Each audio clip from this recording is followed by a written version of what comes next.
ہمارے حضرت والا حضرت حکیم الامت قدس اللہ تعالی سرہ نے خطبات الاحکام میں رمضان سے پہلے کا جو خطبہ ہے اس میں یہ جملہ بھی لکھا ہے کہ فاستقبلوہ بالشوق والحیمان، کہ رمضان کا مہینہ آ رہا ہے اس کا شوق سے اور امنگ کے ساتھ استقبال کرو۔ تو ہے تو بڑی اچھی بات، بشرطے کہ وہ استقبال خود کوئی رسم نہ بن جائے کہ کھایا پیا اٹھ کے چلے گئے۔ اور جیسے ہمارے والد رحمۃ اللہ علیہ فرمایا کرتے تھے کہ شب قدر جو ہے، لیلۃ القدر، وہ تھی تو اس کام کے لیے کہ اس رات میں بندہ اپنے اللہ جل جلالہ سے تعلق قائم کرے اور اللہ تبارک و تعالی سے رجوع ہو، اور جتنا ہو سکے گوشہ تنہائی میں اس طرح اللہ تبارک و تعالی کی طرف رجوع کرے کہ وہ ہو اور اس کا اللہ ہو۔ اصل تو لیلۃ القدر اس کام کے لیے تھی۔ جب اس کو ایک رسم بنایا گیا تو اس میں چراغاں آ گیا،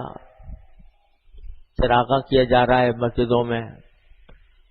اجتماعات منعقد ہو رہے ہیں، جلسے ہو رہے ہیں، تقریریں ہو رہی ہیں، نظمیں پڑھی جا رہی ہیں، قوالیاں ہو رہی ہیں، اور کھانے پک رہے ہیں، دیگیں چل رہی ہیں، اور سامان کھانے پینے کا ادھر سے ادھر منتقل کیا جا رہا ہے۔ اسی میں ساری رات گزر گئی۔ تو اللہ بچائے، جب کسی عبادت کو شیطان بگاڑنا چاہتا ہے تو اس طرح کی باتیں، عنوان اچھا ہوتا ہے لیکن اس کے پیچھے اس عبادت کی روح کو مفقود کر دیتا ہے۔ تو ایسا یہ کچھ استقبال رمضان کی جو رسمی تقریبات ہیں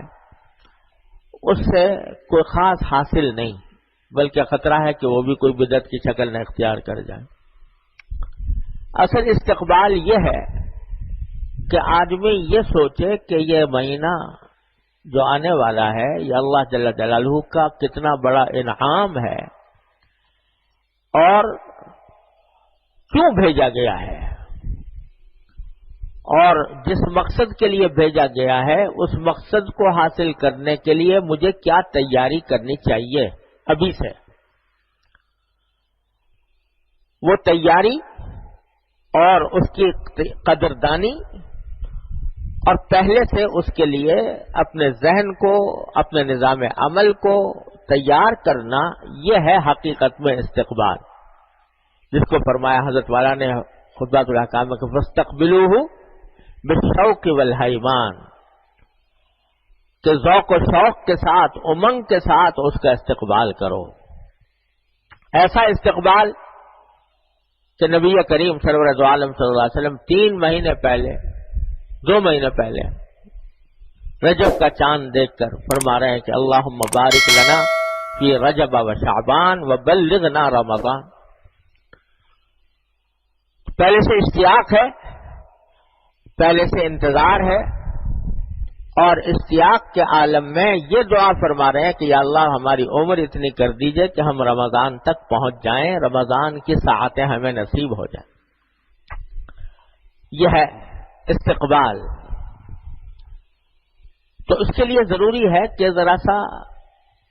رمضان المبارک کی جو حقیقت ہے اس پر نظر ڈال کر اس کے مطابق اپنے آپ کو تیار کرنے کی فکر کی۔